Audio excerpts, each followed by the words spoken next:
प्रिय विद्यार्थी मित्रों, 9वीं कक्षा की हिंदी लोकवाणी इसके छठे पाठ इत्यादि की आत्मकहानी पठनार्थ जिसे यशोदानंद अखौरी ने लिखा है, इसके पहले वीडियो में आपका स्वागत है।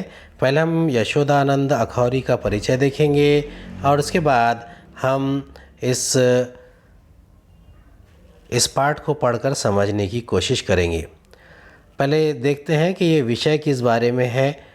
यानी प्रस्तुत वर्णनात्मक निबंध में लेखक इत्यादि शब्द की उत्पत्ति, उसके उपयोग, सदुपयोग, दुरुपयोग आदि के बारे में बता रहे हैं।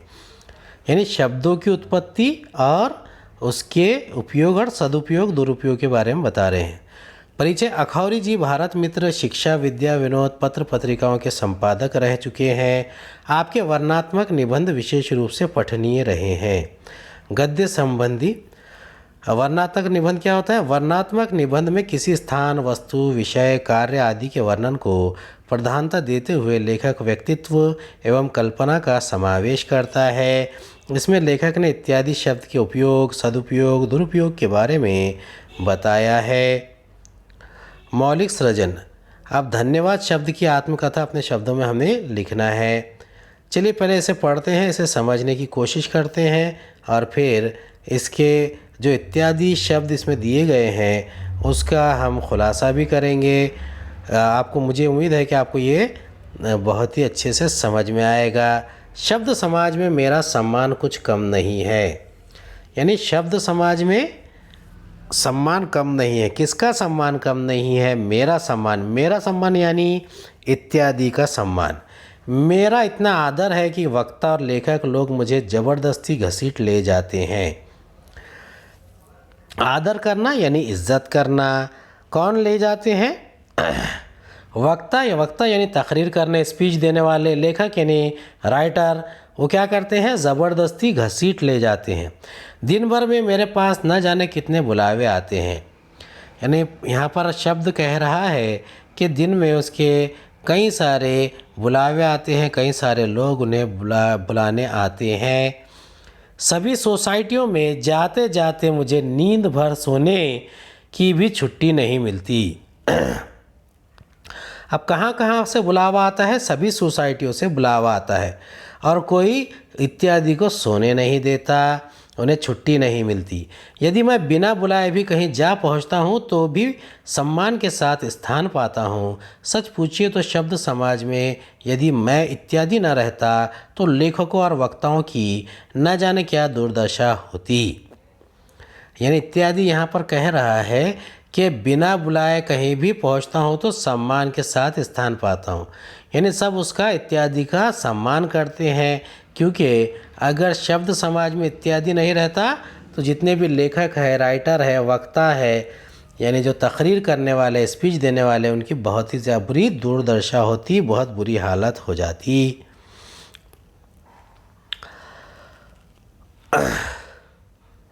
पर हाँ, इतना सम्मान पाने पर भी किसी ने आज तक मेरे जीवन की कहानी नहीं सुनी। अब ये कहता है, इत्यादि कहता है कि इतना सम्मान पाने पर भी किसी ने उसकी कहानी, जीवन कहानी नहीं लिखी। संसार में जो जरा भी काम करता है उसके लिए लेखक लोग खूब नमक मिर्च लगाकर पोथे के पोथे रंग डालते हैं, पर मेरे लिए एक स्तर भी किसी की लेखनी से आज तक नहीं निकला। पाठक, इसमें एक भेद है। अब इसमें एक मुहावरा दिया गया है, नमक मिर्च लगाना। नमक मिर्च लगाना यानी कुछ सत्य में असत्य जोड़कर, कल्पना के विषय की मालूमात जोड़कर उसमें कहना। संसार यानी पूरे युग में, पूरे समाज में लोग क्या करते हैं? पोथे के पोथे रंग डालते हैं। पोथे क्या होते हैं? पोथे ये बड़ी पुस्तक को कहते हैं। यदि लेखक लोग सर्वसाधारण पर मेरे लिए एक सतर भी किसी की लेखनी से आज तक नहीं निकली। सतर यानी एक लाइन, एक लकीर, एक वाक्य के लिए सतर ये उर्दू शब्द है जिसे इस्तेमाल किया गया है। और लेखनी यानी कलम, कलम से जो लिखते हैं उसके लिए लेखनी ये शब्द इस्तेमाल किया गया है। पाठक, इसमें एक भेद है। पाठक यानी जो पढ़ने वाला होता है उसके लिए कहा गया रहा है भेद होना, यानी कि इसमें थोड़ी सी गुंजाइश होना, अलगपन होना। यदि लेखक लोग सर्वसाधारण पर मेरे गुण प्रकाशित करते तो उनकी योग्यता की कलई ज़रूर खुल जाती, क्योंकि उनकी शब्द दरिद्रता की दशा में मैं ही उनका एकमात्र अवलंब हूँ। अब दरिद्रता यानी गरीबी। यदि लेखक लोग सर्वसाधारण आम तौर पर मेरे गुण प्रकाशित करते यानी इत्यादि के गुणगान करते तो उनकी योग्यता यानी उनके अंदर कितनी काबिलियत है उसकी कलई खुल जाती, यानी उनको उसका भेद खुल जाता, वो उनकी असलियत सामने आ जाती। कलई खुल जाना यानी वास्तविकता का पता चलना, सामने तमाम बातें आ जाना। अवलंब हूँ एकमात्र अवलंब हूँ यानी एकमात्र रास्ता हूँ। अच्छा, तो आज मैं चारों ओर से निराश होकर आप ही अपनी कहानी कहने और गुना वाली गाने बैठा हूँ। अब यहाँ पर इत्यादि कह रहा है कि चारों ओर से वो निराश हो गया है, यानी बहुत ही ज़्यादा वो उसे धक्का लगा है कि कोई उसके बारे में कुछ नहीं कहता, इसीलिए वो अपने गुणगान करने बैठा है। पाठक, आप मुझे अपने मुँह मियाँ मिट्ठू बनने का दोष न लगावें, मैं इसके लिए क्षमा चाहता हूँ यानी माफ़ी चाहता हूँ। पाठक यानी पढ़ने वाला, आप मुझे अपने मुँह मियाँ मिट्ठू, ये भी एक मुहावरा है यानी अपनी प्रशंसा स्वयं करने वाला। तो पाठक से वो दोष न लगाने की अपील कर रहा है। दोष लगाना यानी कि किसी चीज़ के लिए इल्ज़ाम धरना। अपने जन्म का सन, संवत, मिति, दिन मुझे कुछ भी याद नहीं। मिति तिथि को कहते हैं। वो कहता है कि अपने जन्म का सन ये सन ईस्वी को कहते हैं, या जो जब से तो सन चालू होता है। संवत ये भी कैलेंडर के लिए इस्तेमाल किया जाता है।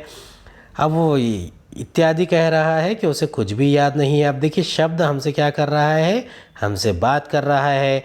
याद है इतना ही कि जिस समय शब्द का महाअकाल पड़ा था उसी समय मेरा जन्म हुआ था।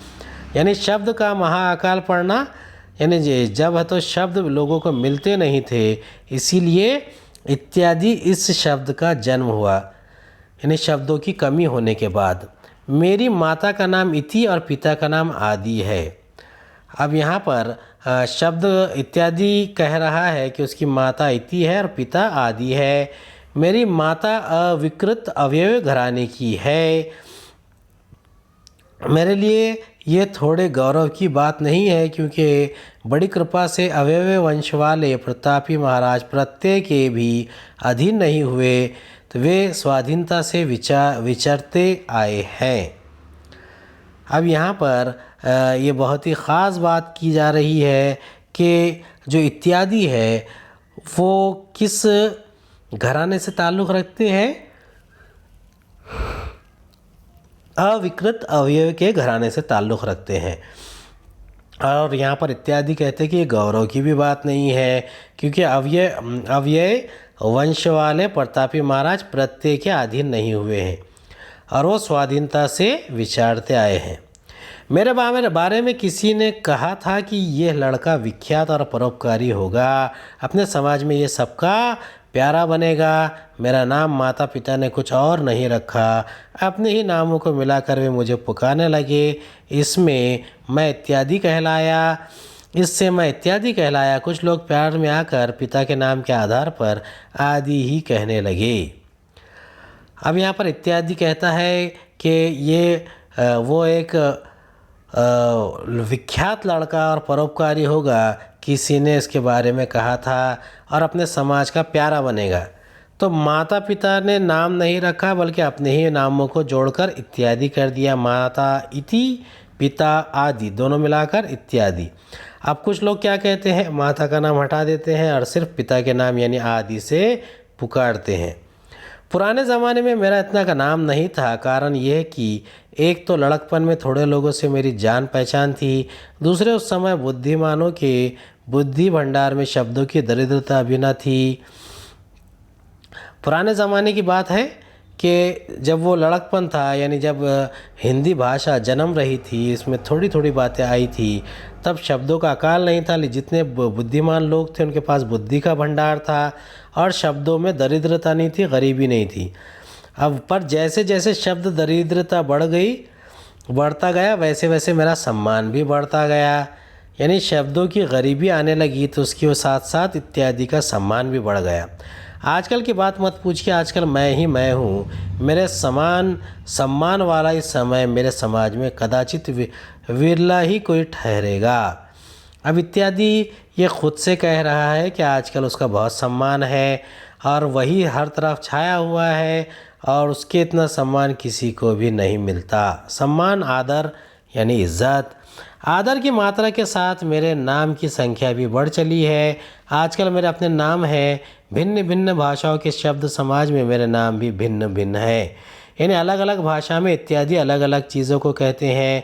मेरा पहनावा भी भिन्न भिन्न है, जैसा देश वैसा भेष बनाकर मैं सर्वत्र विचरता हूँ।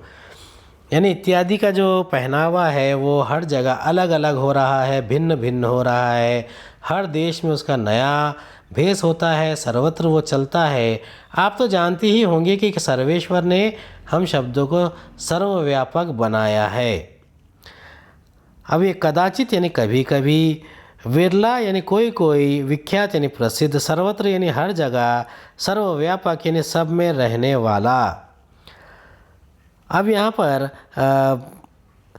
जो विचरना यानी घूमना, घूमते फिरते हुए जब ये सर्वव्यापक बन गया है तो ये सर्वेश्वर जो है वो इस बात को बयान कर रहे हैं कि इत्यादि हर तरफ हर जगह अपनी एक छाप छोड़ रहा है।